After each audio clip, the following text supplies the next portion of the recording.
Pues hola, muy buenas tardes. Me llamo Elizabeth González, trabajo en una empresa que se llama pues Devo y de vez en cuando hacemos cosas un poco chulas. Y la charla, pues esta trata un poco de eso, de contar las experiencias de un proyecto en el que estuve trabajando, que iba sobre todo de procesar vídeo en streaming. Básicamente, convertir pues, el resultado de ese procesamiento, digamos, lo que has detectado, en logs, para luego, sobre esos logs, pues, poder hacer un preprocesado.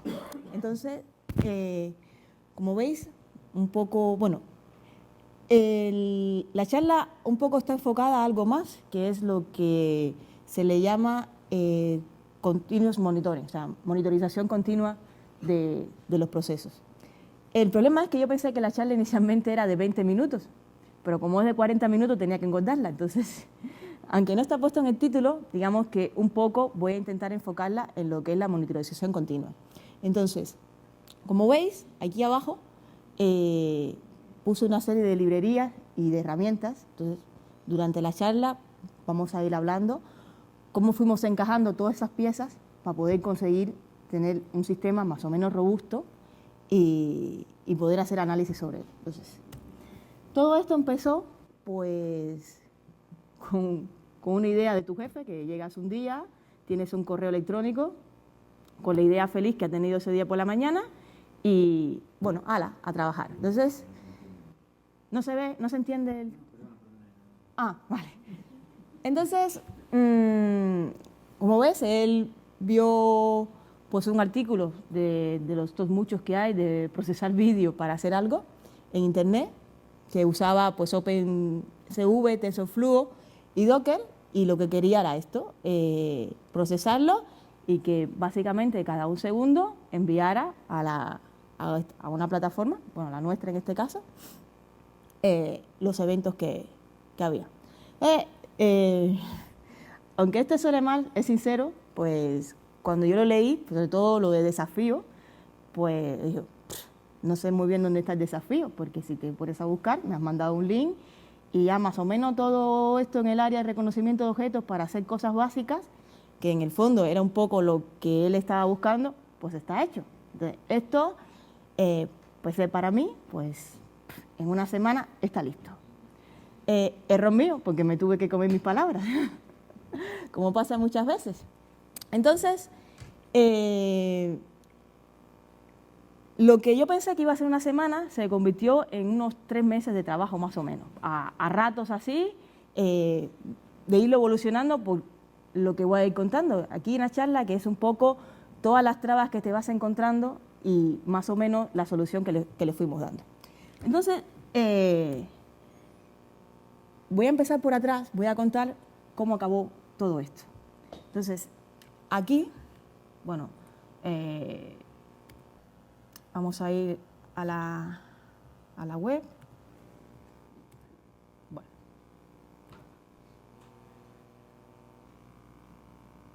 No sé si os habéis fijado que en el correo decía que me daba todos los streams que él quisiera. Bueno, pues al final acabó dándome los streams de vídeo de su casa. Entonces, digamos que ahí empezamos a probar pues, con una aplicación que podía ser un poco cercana a algo que fuera real, que es pues, detectar personas, y si una persona está fuera del horario, pues mandas una alerta. Ese tipo de cosas. Entonces, llegas a tener cosas como estas.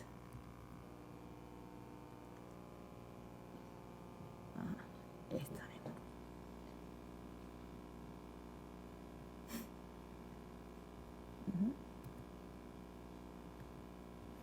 No sé por qué siempre que vas a hacer una demo, lo has mirado 10 minutos antes y va perfecto, y lo miras después y ya no va bien. Pero bueno, como veis, esto es el resultado de haber procesado los vídeos. O sea, tienes una serie de información que íbamos guardando en cada vídeo, en cada frame que se procesaba, qué objeto se detectaba, el nivel de incertidumbre que había donde se detectaba, el boundary box donde estaba, y además guardábamos, digamos, que para ciertos objetos que eran de nuestro interés, por ejemplo, en este caso, era cuando detectaba un objeto como persona, pues en S3, esa imagen, por si acaso hacía falta.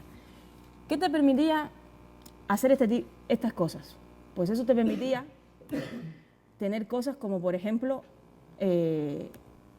crear alertas, y con esas alertas, pues, estas están definidas, por ejemplo, cada vez que detectaba una persona, pues tú recibieras un correo sobre lo que ha pasado en ese instante de tiempo. Otras cositas que te permitía el hecho de poder procesar los logs es que tú tuvieras unos boards, digamos, por ejemplo, esto es porque además de guardar de ese frame la información que tenía, los objetos que habían sido detectados, pues intentamos monitorizar también el coste de capturar un frame, el tiempo total, el tiempo de inferencia, y bueno, ahí tenemos ese tipo de grafiquitas y otras grafiquitas, por ejemplo, muy chulas para hacer análisis, por ejemplo, para hacer conteos de personas. En este momento, por ejemplo, estábamos usando un modelo que es el YOLA. ¿Algunos vienen del mundo de procesamiento de imágenes, controlan algo? Bueno, pues esto es de usar YOLO y te da una idea de cuánto se equivoca a la hora de procesar los frames, pues el modelo que estás usando. O cuánto te permite estudiar cuánto el modelo que tú estás usando se adapta a la situación que tú estás viviendo. Como veis, esto lo que hacía era monitorizar, vais a ver una imagen luego, una cámara, la entrada de una abeja. Y por ahí, pues bueno, que hayan coches y personas está muy bien, pero que haya un bote, muy raro. Y que haya trenes, pues también. Entonces, de esta manera, pues te ayuda a estudiar cuál es el error que está teniendo un poco tu sistema a la hora de hacer predicciones, pero lo haces de manera un poco visual. Y cosas curiosas que se fueron dando, por ejemplo, cuando estábamos haciendo el estudio, bueno, o la aplicación. Por ejemplo, un día estoy revisando, pues a ver cuántos falsos positivos, qué tal iba la cosa, y había una alerta, y digo, oye, en tu casa está la poli. Como había detectado la persona, y se ve que ahí está la poli. Entonces, el sistema lo que hace es que te manda, pues, un correíto, por ejemplo, de este estilo. Yo creo que esto fue el día 9. Como veis, hay muchísimas alertas. El problema de esto es que si tú no haces bien las detecciones o tienes muchos falsos positivos, vas a acabar teniendo una cantidad de alertas que eres incapaz de procesar si eres un analista. Entonces, digamos que el hecho de guardar todos estos logs y toda esta información, pues un poco que te ayuda a poder ir refinando el sistema. Entonces, a ver, el 9 a las 4:30, bueno, pues ahí está. Digamos que de esa idea inicial, al final lo que conseguimos es hacer un pequeño, digamos, ciclo entero, donde tú podías decir qué stream de qué cámara querías procesar, qué cosa querías hacer. Hay uno para tracking de personas y hay otro son de reconocimiento de objetos, y eso, pues toda esa información, pues poderla almacenar para hacer un postproceso con ella. Entonces, digamos que sabiendo a dónde queremos llegar, vamos a ir viendo el camino que fuimos recorriendo para llegar hasta ahí. Entonces, vamos.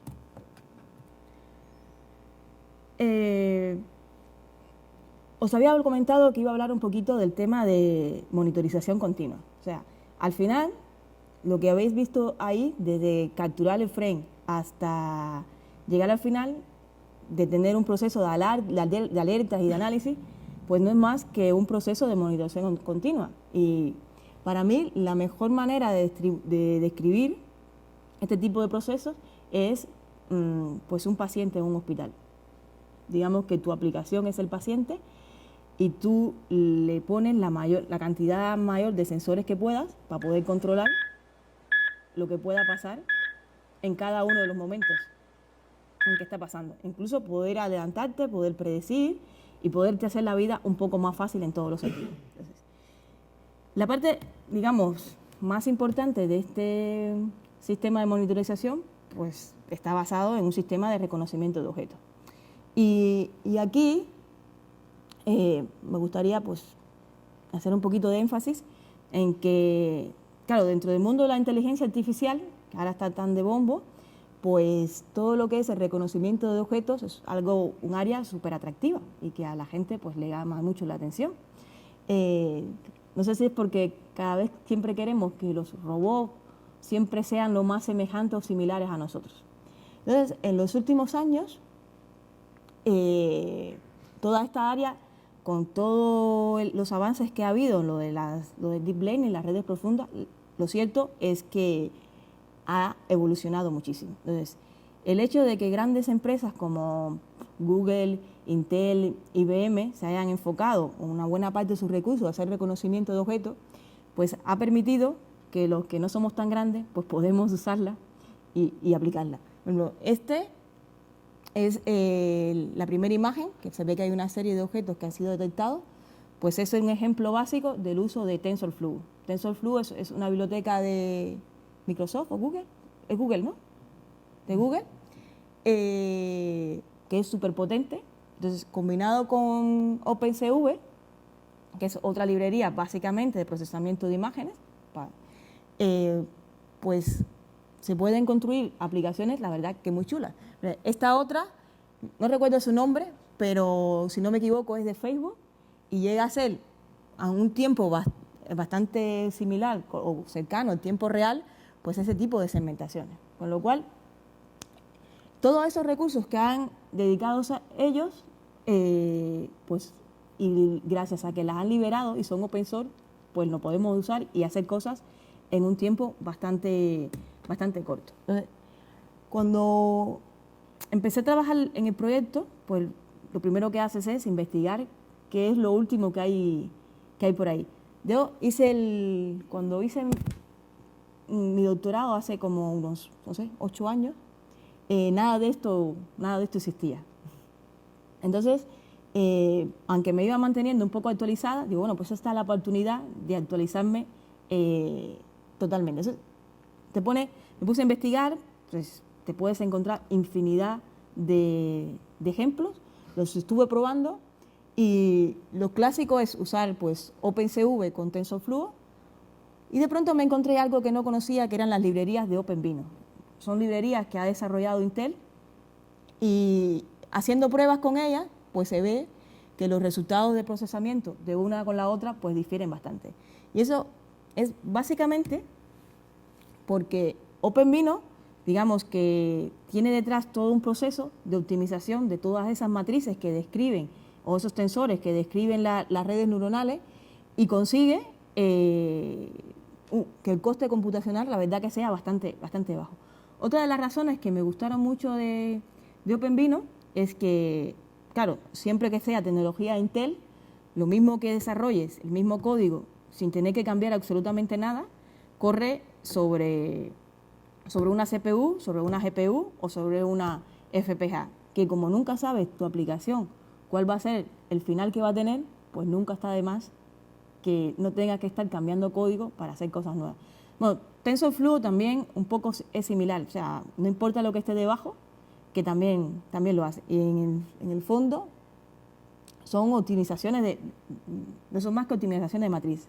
Otra cosa por la que me gustó OpenVINO es porque tienen una cantidad de ejemplos muy bien documentados.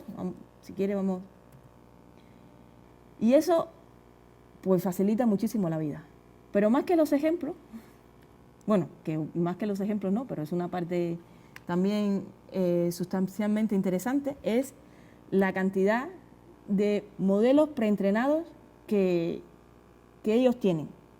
Por ejemplo, para detección de caras, para detección de personas, ¿ves? Tienes 1, 2, 3, pues 4, para temas de vehículos. Y es que lo que pasa en este mundo es que los modelos no son tan versátiles como quisiéramos.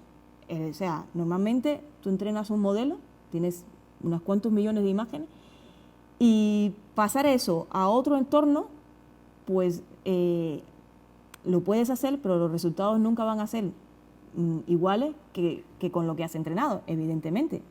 Lo de Deep Learning pues está muy bien, la verdad que tiene un recorrido bastante grande, pero tiene su limitación. Entonces, una de las cosas para mí más interesantes es poder probar con varios, a ver cuál en tu caso te ayuda más.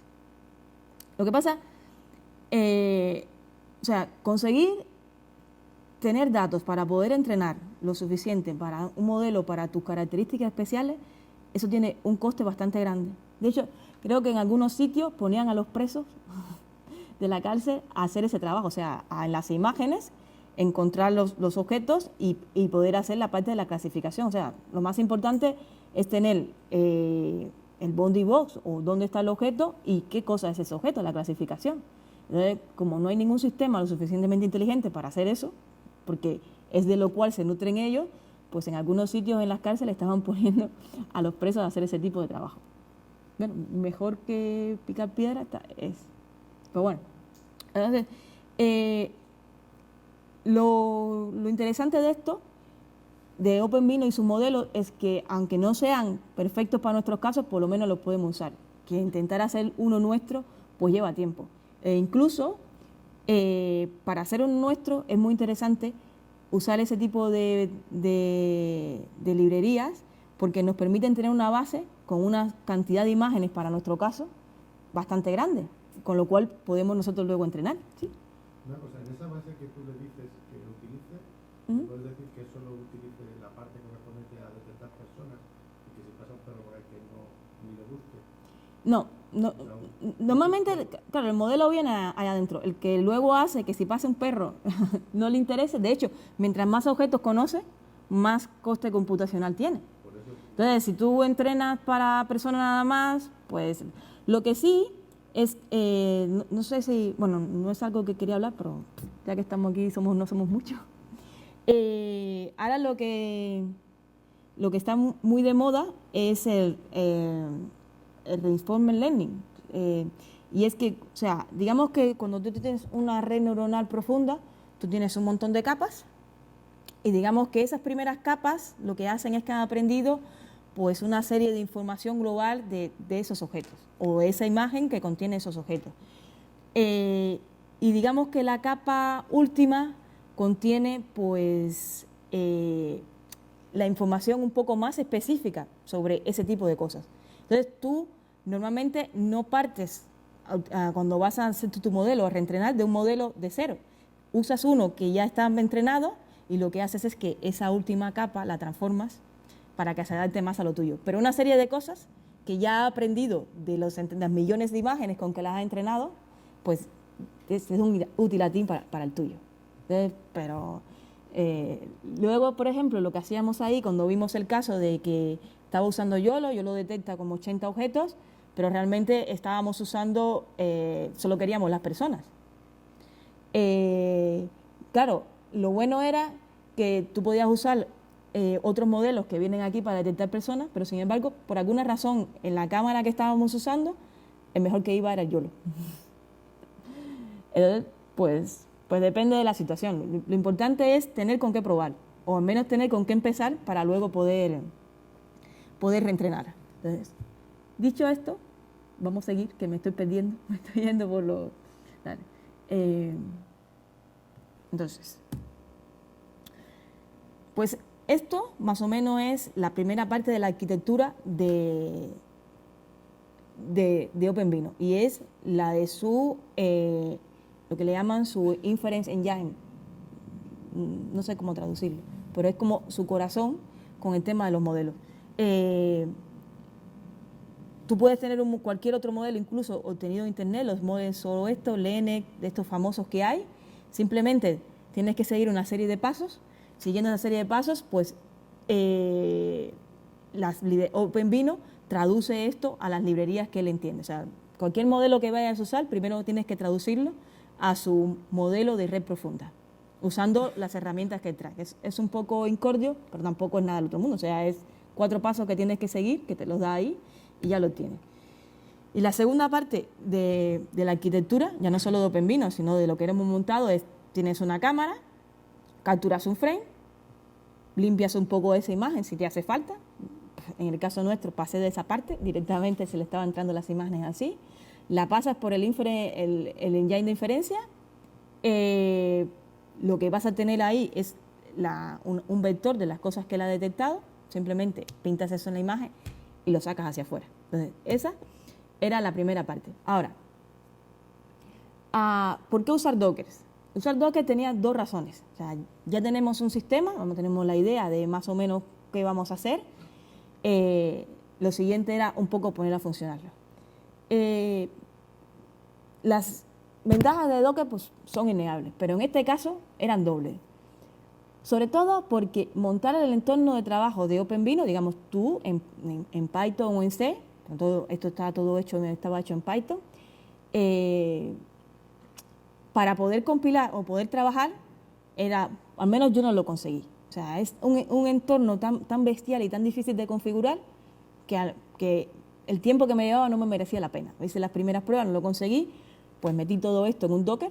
De hecho, dentro de OpenVINO vienen los propios cómo hacerte las imágenes de Docker, y inmediatamente ya estaba probando o evaluando las pruebas de código que estaba haciendo. Entonces, y lo segundo, porque la idea de que esta aplicación pues estuviera de manera continua, pues monitorizando, pues lo que haces es que te montas un server, en el server subes tu Docker con toda tu aplicación y ya eso ahí se queda trabajando forever. Pero no solo por eso, sino porque tiene un montón de ventajas de que lo que construyas en el Docker, luego lo pones a trabajar en Amazon, en Azure o donde te dé la gana a ti. Y es lo mismo. Claro, o lo haces en local. Primero prueba tu máquina, pero luego cuando ya lo vas a poner en producción, pues mira, ningún problema. Simplemente subirlo, desplegarlo, o sea, hacer un Docker puro, un Docker RAM y punto, se acabó. Más sencillo imposible, que es lo mismo que hace en tu ordenador. Y eso, al menos los que tenemos cierta edad, yo creo que hemos pasado bastante trabajo desde que estamos en la universidad hasta casi la fecha para poder hacer algo de lo de, pues en mi ordenador funciona, pero ahí no me va. Entonces, ahí es indiscutible. La otra parte, que fue la que más dolor de cabeza me dio, fue la parte de procesamiento de vídeo en streaming. O sea, si tú ves todos los ejemplos vienen, le paso una imagen o le paso un vídeo en estático. Pero ¿qué pasa cuando le paso un vídeo que viene de algo que está transmitiendo una cámara en remoto en Stream? Pues ahí, no sé si conocéis a alguien lo de OpenCV, es muy básico en la librería cómo tú capturas una URL. O sea, le dices este comando que está aquí, subido captura, le dices la URL o el vídeo o la imagen de donde quiera, la lees y la tienes. Pero, claro, estamos hablando de streaming. Ahí hay protocolos por un tubo. Y, por ejemplo, este tipo de comandos, cuando vas a usar el protocolo HLS, un streaming que está transmitiendo en RS, no te lo acepta y te dice que no lo conozco. Entonces, ahí viene la segunda parte y es cómo capturo las imágenes del stream, me lo meto y lo convierto en un frame que pueda trabajar. Entonces, los 2 famosos que hay son el GS Streaming, la librería de GS Streaming, y la más famosa todavía, la de FMMP. Ahí les puse una lista de pros y contras, pero realmente cuando empecé a experimentar un poco con el GS Streaming, me quedé enamorada de él.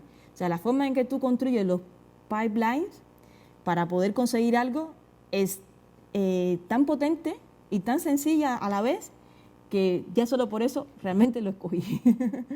Porque de cara a que tú tengas un proceso y ese proceso esté por debajo usando esa otra librería y no se te quede colgada, como me pasaba muchas más veces con el FMPG que me pasaba con el GS Streaming. Entonces, de cara a robustez por ahí, me gustaba más. Bueno, esto es, por ejemplo, si queréis probar alguna vez la librería esta, os instaláis en Linux, pues el GST Launch, y ahí veis que usando el símbolo de interrogación vais diciéndole todos los comandos que necesitáis. Y en el caso nuestro, ahora, lo único que teníamos que decirle al video capture es un input stream, que es una cadena de este tipo, y que lo procesara usando el GS Streamer, y ya con eso lo teníamos. O sea, lo que pasa es que la cantidad de opciones que se le puedan pasar aquí pueden ser infinitas, y hasta que más o menos las controla es un poco dolor de cabeza. Y luego es algo a lo cual me gustaría dedicarle un poco más de tiempo, porque todavía hay algunos streaming que he probado que no van con la suficiente fluidez que deberían. Y es simplemente porque hay que cambiar un poquito estos parámetros o fijarlos un poquito más. Otra cosa que me pareció chula, y es que pudieras emitir a YouTube. Cuando habéis visto esto de videos live en YouTube, puedes tú con tu webcam ponerla y emitir pues lo que tienes en tu móvil, lo que estés grabando, a YouTube. Pues una cosa muy chula, sobre todo a la hora de hacer las demos, algún cliente, tú tienes tu sistema corriendo en un Docker, en un servidor donde no tienes una consola o una pantalla para ver la interacción. Entonces, ¿cómo tú le dices a tu cliente en ese caso que está funcionando bien o que lo que está viendo es lo real? Pues simplemente, pues escupiendo los frames que estás procesando a la librería esta de GS Streamer, pues lo tienes. Ayer estuve haciendo una pruebita en casa. Simplemente hay que ponerle todas esas configuraciones y luego aquí hay que ponerle la clave que te da YouTube, y queda una cosita como esta. Bueno, fueron unos segundos que grabé, que emití de lo que estaba pasando en el vídeo que estaba procesando, y ahí lo puedes tener, pues, lo que te dé la gana de tiempo. Eso, útil no es, pero de vez en cuando te puede sacar un apuro. Entonces, hasta ese punto ya sabíamos cómo hacer el procesamiento de las imágenes y ya sabíamos cómo capturar, con lo cual aparentemente pues lo teníamos todo. Pero claro, esto es algo que tiene que trabajar 24 horas y 7 días a la semana, o sea, no se puede parar. Y Optimista 1, pues esto está perfecto, lo subes, está 2 días trabajando y de pronto tienes el correo, se murió. Y dices, bueno, eso fue de casualidad y seguro que pasó algo ahí en la máquina de Docker y alguien lo tumbó, porque no te quieres ni tener que pensar que tienes que lidiar con un problema nuevo. Pero te leo de tu correo, se murió de nuevo. Y ya es un problema serio, porque si ya pasa 2 veces o 3, la cosa es grave. Entonces, claro, lo bueno de estar monitorizando tu sistema, lo tienes en un sitio corriendo, y es que tienes los logs. Y de los logs puedes sacar información que tú no te imaginas que está pasando. Por ejemplo, aquí la crítica o la que me dio una idea de que está pasando algo grave es esta que está. No sé si se entiende bien, se ve muy mal. Bueno, la razón de lo que estaba pasando aquí es que tú tienes la librería de OpenCV, la librería del OpenCV, y esa librería pues es la que se encarga de manejar a la librería de GS Streamer. Pero ¿qué pasa? Que el GS Streamer se quedaba pillado porque la cámara había dejado de transmitirlo, había un problema, se quedaba intentándolo, pero para el OpenCV todo estaba aparentemente bien. Había una segmentación de memoria por aquí abajo y todo explotaba. Entonces, pues bueno, ahí te pones a mirar cómo lo arreglas. Y una solución que me dio resultado después de haber probado, meto otro hilo, un hilo por aquí, meto un subproceso y ese proceso esté monitorizando el tiempo en que está tardando en traerme un streamer, pues lo que hice fue meter un watchdog. ¿Sabes lo que es un watchdog? Bueno, es una simple clasecita que está todo el tiempo mirando, actualizándose, si ha llegado donde está él. Y si no ha llegado donde está su actualización, pues entonces lo que hace es lo que le digas. En este caso, lo que tenía que hacer era destruirlo todo, el hilo ese, que es el hilo principal del programa, destruirlo y volver a arrancarlo todo. Es la única manera de que el GStreamer liberara la conexión que tenía perdida por ahí. Y esto, digamos que fue lo que más dolores de cabeza me estuvo dando. Entonces, si queréis, antes de llegar así me gustaría hacerles una pequeña demo de lo que estaba haciendo el sistema, para que, como son streamers que no dependen de uno, por ejemplo, este es uno que yo uso para probar la parte de ver el tracking de personas, y que queda muy chulo, y es el santuario de Fátima, que están todo el tiempo los curas dando misa ahí cada una hora. Entonces, pero desgraciadamente, ¿veis? Sigue caído. Así que vamos a probar con otro, pero vamos a probar la parte del reconocimiento de objetos. Entonces, lo bueno de esto, bueno, ahí al final de las transparencias les dejo un link del proyecto que está en GitHub, lo podéis bajar, podéis ahí hacer lo que queráis con él, opinar. Es una manera muy rápida, pues poder comprobar todo esto, hacer un sistema de monitorización continua bastante rápido. Solo tenéis que hacer 3 cositas, que es bajar de Devo los certificados de autenticación. Y como mismo, aunque trabajo para Devo y estoy muy enamorada y muy contenta con la plataforma, existen otras muchas plataformas que le permiten hacer esto. O sea, la más famosa, o que de hecho es nuestro competidor, es Splunk. Hay otras como Elasticsearch, como si os queréis poner vuestro propio MySQL. La idea es que intentar monitorizar todo lo que está pasando. Y no solo los resultados, sino comportamientos, todo tipo de información que, aunque parezca que no es útil, en un futuro os va a ser útil. A día de hoy, de hecho, la manía yo creo que tienen las empresas es de guardar todo, por si acaso de lo que no he guardado, mi competidor lo está guardando y va a aprender de eso. Entonces, por si acaso yo lo guardo, por si en un futuro me sirve y puedo aprender. O sea, entonces, lo que os he dejado, bueno, es todo un poco el código de reconocimiento de objetos y cómo hacer el tracking. Simplemente leeros las instrucciones, hacéis un build, con ese build construir el Docker. O sea, si hacemos así,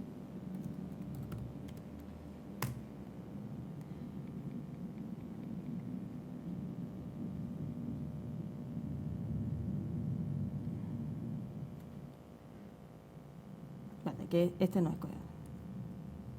Estoy en una ventana que no es así. Un segundito, es esta. Es esta. Aquí. Como este es el de tracking que no nos sirve, vamos a irnos al de detención de objetos.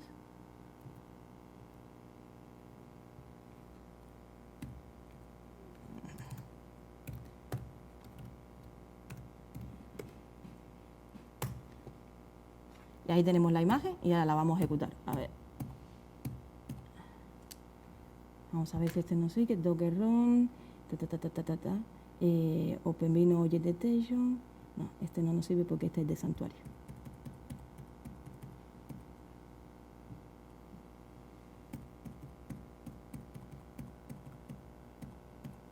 Bueno, vamos a hacer una cosa más rápida. Aquí en el README tenemos uno. No, vamos a cogernos este.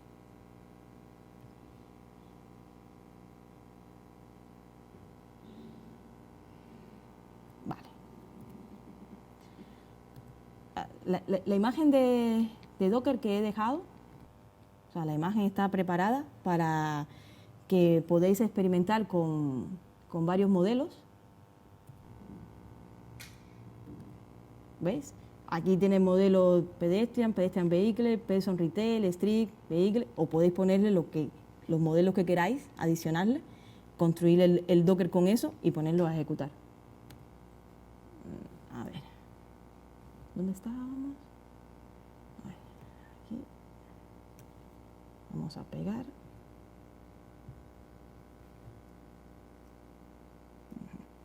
Esto es una webcam. Bueno, lo vamos a ver.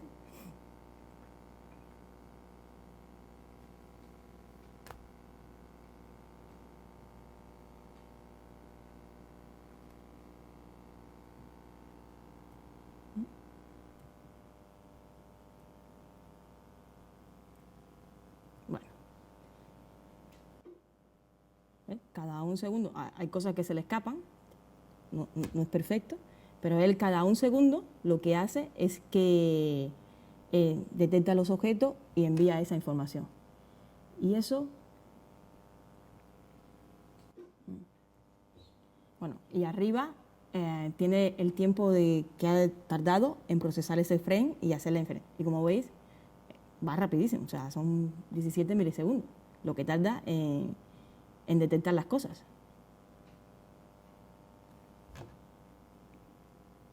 Hace un rato no detectaba el vehículo ese, ahora lo detecta, el otro negro no, mira.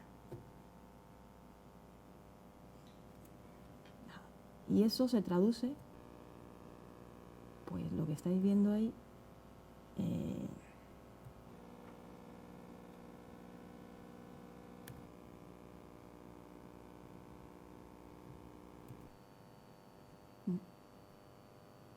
un segundo. Aquí. Son estas tablas, oye detector, oye detector, bueno. Pues esto es, como en el otro caso, pues lo que está detectando los vehículos.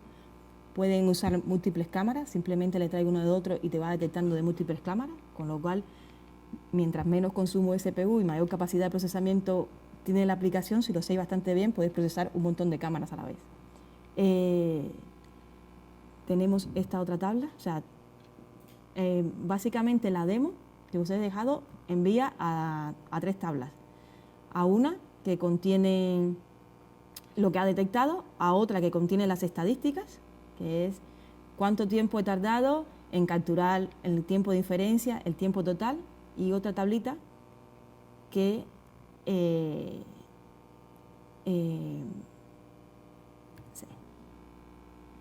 sí, que es qué está pasando en tu sistema. Por ejemplo, como está en prueba, estaba haciendo cambios, se cayó por aquí.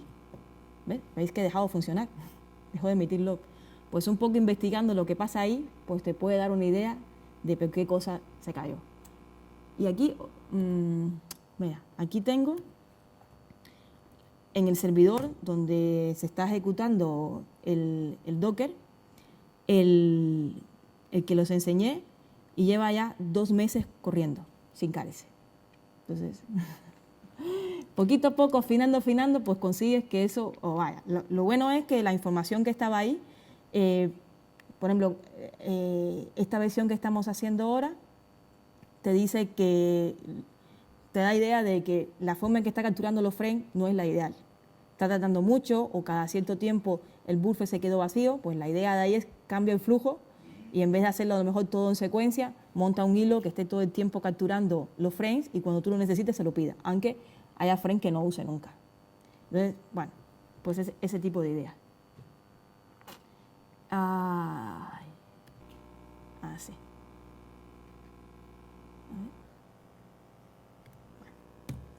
Y esto es un poco, pues, un resumen de lo que hemos estado hablando, de por qué cosa usar un sistema de monitorización continua.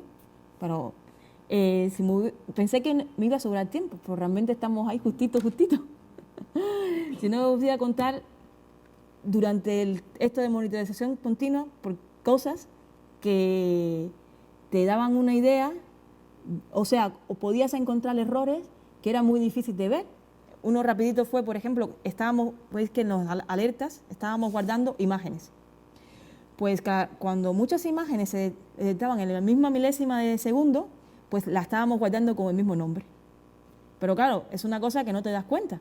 Simplemente cuando estábamos revisando, jolín, esto no concuerda el Bundy que ha detectado con la imagen que ha guardado.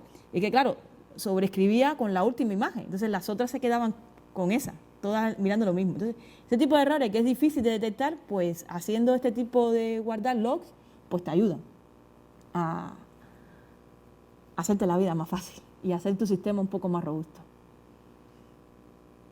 ¿Preguntas? Sí, todas las que quieras. El servidor que forma trabajo todo esto, entiendo que por cada frame que procesa solo utiliza un libro de la CPU. Sí, digamos que son dos cosas. Esto es una máquina de Amazon. Ahora mismo lo que está ahí montado que habéis visto es una máquina de Amazon. Y sí, cada vez que tú levantas un Docker, imagino que detrás lo que está levantando es un hilo. Si hay dos cámaras, tienen dos fotogramas,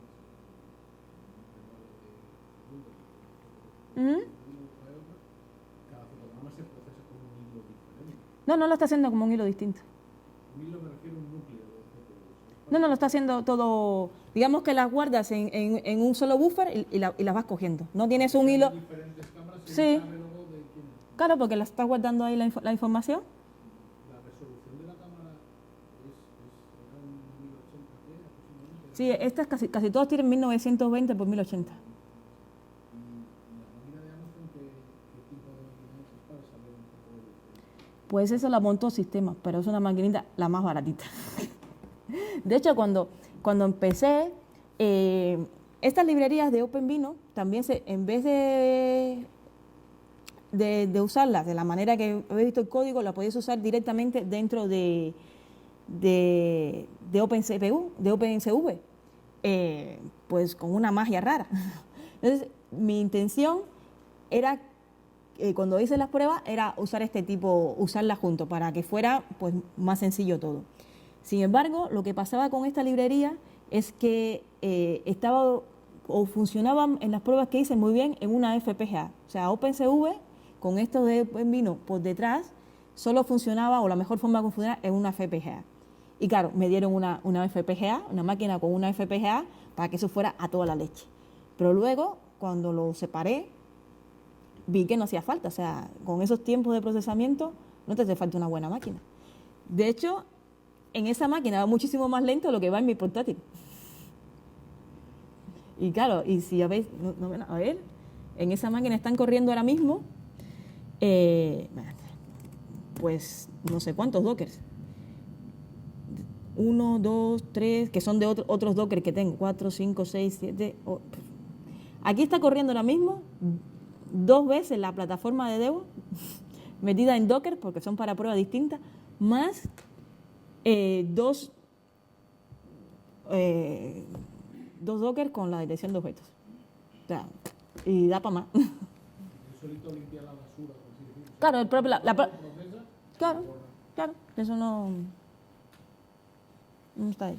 Entonces, por eso os digo que a día de hoy, con las herramientas que hay, este tipo de cosas que parecen son fáciles de montar. O sea, con un poco de trabajo se pueden conseguir.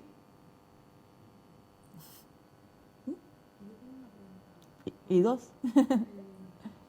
Cuando hay una alerta, guarda un frame. No se guarda. La propia alerta que has creado, bueno, ya eso ya es parte de la plataforma de Devo. La propia alerta la has creado definido sobre una fila de lo que te ha llegado, sobre un evento que te ha llegado. Entonces el propio log es la imagen serializada. El propio log, no, la imagen, aunque podría haber mandado la imagen en base 64, pero no tenía sentido, es un link a S3 de donde está esa imagen. O sea, lo que había hoy que abrir de la policía está guardada en S3. Pero podía estar en... Lo que pasa es que dentro de la plataforma, cuando los logs son tan grandes, va un poco lento. Entonces, pues, si no es una cosa que tengas que luego hacer un procesamiento encima de ella, pues la guardas en S3. ¿Sí? Yo 2 preguntas. La primera es si Ujú. utilizando las Google Cardboard, era un proyecto de telerrealidad, ¿vale? Para personas que estuvieran hospitalizadas, pues se conectaban a su casa con una Raspberry Pi y podían mover la cabeza con el móvil, Ujú. entonces movía la Raspberry Pi con la webcam, ¿no? Ujú. Y uno de los problemas que tuvimos es con el streaming, Ujú. que no fuimos capaces de tener una tasa de frames aceptable. Y aquí he visto que habéis utilizado GeoStreamer, Ujú. y quería preguntar qué tasa de frames a la hora de transmitir tenéis. Pues es muy alta. De hecho, es una pena que no haya podido mostrar la de tracking, Sí. pero más o menos 0,1 segundo, más o menos, un frame por 0,1 segundo daba bien. Porque, o sea, esta de reconocimiento de objetos tampoco necesitas que sea tan rápido. O sea, pues cada 1 segundo, o cada 2 si quieres, o 3, no hay problema porque es frame. Pero la del tracking, sí, porque un poco que el seguir una persona, si está muy lejos, pues el sistema ya empieza a hacerse un poco de lío. Entonces necesitas tener una tasa de frame bastante alta, por lo menos mínimo 18 o 20 frames por segundo. Y esto perfectamente con el GeoStreamer iba. Y la otra pregunta que quería hacer es si pues una de las técnicas que se utiliza en computación para mejorar tiempos y tal es en la parte de preprocesado, lo hemos dicho que no, pero se habéis probado, por ejemplo, a jugar con, por ejemplo, a cambiar el tamaño de la imagen, a reducirla en concreto. Es decir, de pasar de 1080 a Claro, claro. 240 px. Nada que ver. Pues, no lo hicimos porque iba tan rápido que no tuve que llegar a eso. O sea, era una de las acciones. Pues bueno, lo siguiente es reduce el tamaño. Pero, de hecho, como queríamos guardar la imagen tal cual, yo digo, pues, ¿para qué vas a gastar tanto memoria? Mejor trabaja con las imágenes pequeñas. Y mi jefe me dijo, no, yo las quiero en grandes. Pues bueno, ni siquiera hacer eso, pero que se podría haber hecho perfectamente. Pero, pues, la verdad es que de cara a optimizar, esa es una buena idea, porque no hay problema. Hay pruebas ahí, los ejemplos los demos, en que en algunos casos trabajan con 800 píxeles nada más y también hace detecciones bastante buenas. Es más resolución que tamaño casi. La calidad.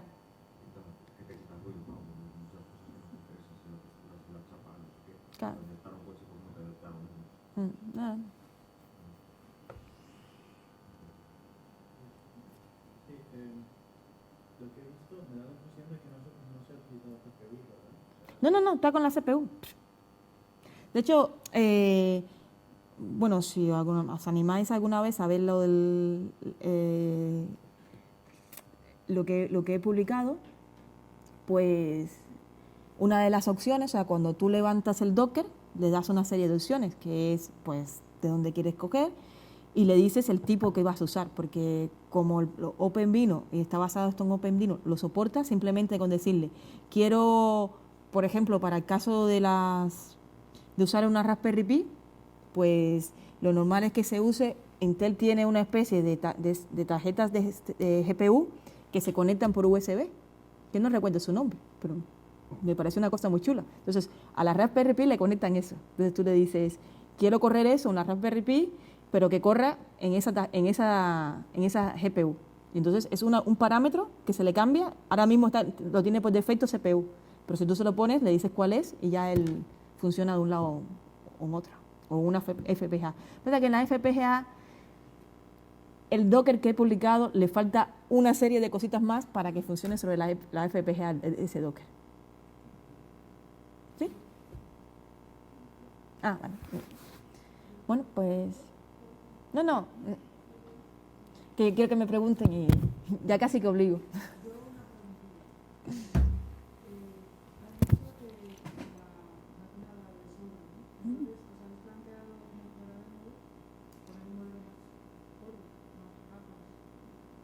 Es que como ya viene de la librería... Sí, a ver...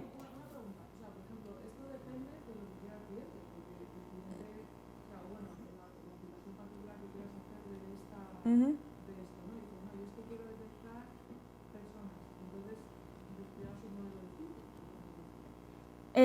Es que tiene... Claro, le pones el nombre del modelo, o sea, siempre y cuando, ¿ves? Que aquí está la carpeta de los modelos, tiene. Por ejemplo, en el caso del person tracking, pues viene con un solo modelo, que es el básico, pero le pones ahí el que tú quieras, se lo especificas en el parámetro, que este es para detectar a la persona y este es para reidentificar a la persona, y ya él funciona. Y cuanto más gorda sea la red neuronal, más caro. Claro, es la diferencia que hay entre el person que hay aquí y el YOLO. Es la diferencia. Pero bueno, es lo flexible como parece. ¿Por qué no hemos ido a más? Porque realmente, para lo que lo quiere mi jefe, que es el tuyo también, es porque es una demo muy chula de que tú le enseñes a un cliente el procesamiento y veas cuán rápido se envían los logs. O sea, entre que tú procesas, y por ejemplo, la cámara, la pena es que no esté la cámara esta de Fátima, porque la cámara de Fátima tiene la hora arriba. Entonces, tú ves la hora arriba y ves la hora en que ha llegado el log a la plataforma y ves que son milésimas de segundo lo que ha pasado. Entonces, no es lo mismo cuando tú estás usando un firewall y ves, mira, me pasa usted esta llamada, o sea, entro en mi URL, la busco y veo que más o menos el tiempo da a verlo ahí en una imagen y ver, mira, lo que te digo no miento. Aquí dice esto y aquí está. Incluso después de haber procesado. Sí. O sea, para poder descargar y trastear con todo lo que has indicado, ¿dónde lo podemos...? Lo puse ahí. Todavía tengo que darle un poquito más de brillo. Por ejemplo, a ver, en GitHub, ¿qué diga? Bueno.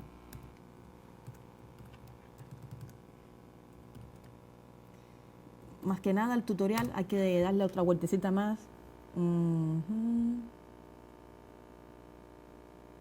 Continuous Monitor. Y ahí lo tienes. Oye, detecto, empezó tracker. Digamos que es un Docker, una imagen básica que tiene OpenVino y las librerías de... Sí. Aquí tienes todo lo que has hecho y todas las instrucciones y los ejemplos para correr el de seguimiento de personas. Y tienes aquí el de detector de objetos.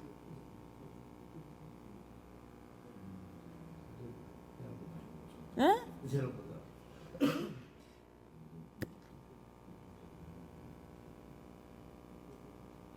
Bueno, creo que ya no.